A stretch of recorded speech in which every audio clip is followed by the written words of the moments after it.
जी एगो बात बताई, ये दुनिया में सबसे अच्छा औरत के बा? तहार माई। और सबसे खराब औरत? हमार माई। ये दुनिया में सबसे अच्छा आदमी के बा? तहार बाबू। और सबसे खराब आदमी? हमार बाबू। अच्छा एगो और बात बताई, ये दुनिया में सबसे आज्ञाकारी लड़का के बा? तहार भाई। और सबसे बदमाश लड़का? हमार भाई। Very good baby, very good.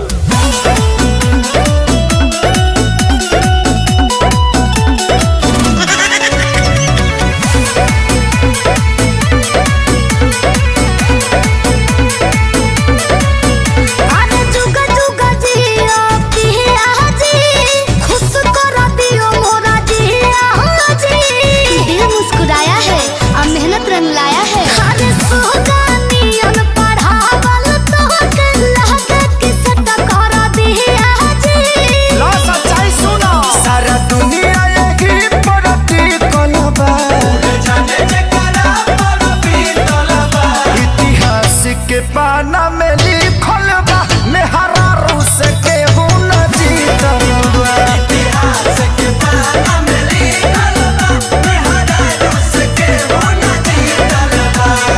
ए उठा ले रे देवा, उठा ले रे बाबा।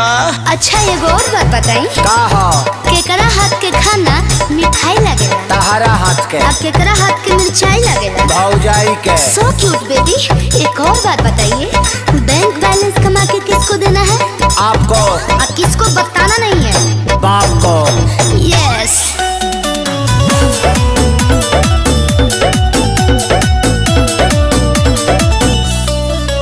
हाँ कल जुग के है सच्चाई बाहो। चुप रहले में सब कर भलाई बाहो। धरती पामे हर राज आइल बाहो। सारा मानव समाज लड़ाई बाहो। तू लोग का बोलता हो? चुपचाप रहो लो। लोभे गाया रेंज दोनों में बखतरा। सोना कोनो में रहता हमते पटरा। अच्छा ठोकर लगल पनु गवासी खलबा। इतिहास के पाना में लिखल बा मेहरा रूस के गुण जीतल बा। इतिहास के पाना में लिखल बा मेहरा रूस के गुण जीतल बा। हेलो एगो और बात बताई, आपस के झगड़ा कहाँ सलटे के बा? घर में। अब कहाँ बतावे के नहीं खे? तारा नई हर में। एक आखिरी सवाल, ये दुनिया में सबसे सुंदर औरत के? तू। और सबसे खराब आदमी? हम। चलो 3 साल के सिखावल कुछ तो कमाई।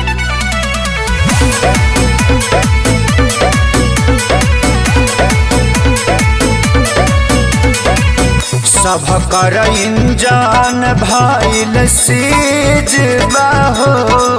डॉक्टर एह चीज के मरीज बाहो। तो 5 लाख भूले तू तो भइल लीज बाहो।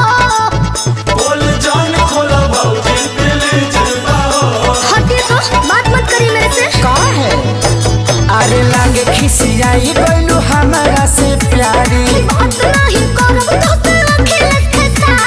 अरे मान जाना दागो तो नीलो हो विधि कलबा। इतिहास के पाना में लिखल बा मेहरा रूस के हुन जीतल बा। इतिहास के पाना में लिखल बा मेहरा रूस के हुन जीतल बा। निमन निमन बाहुबली लोग के यहाँ था लग जाला। तू का चीज होगा?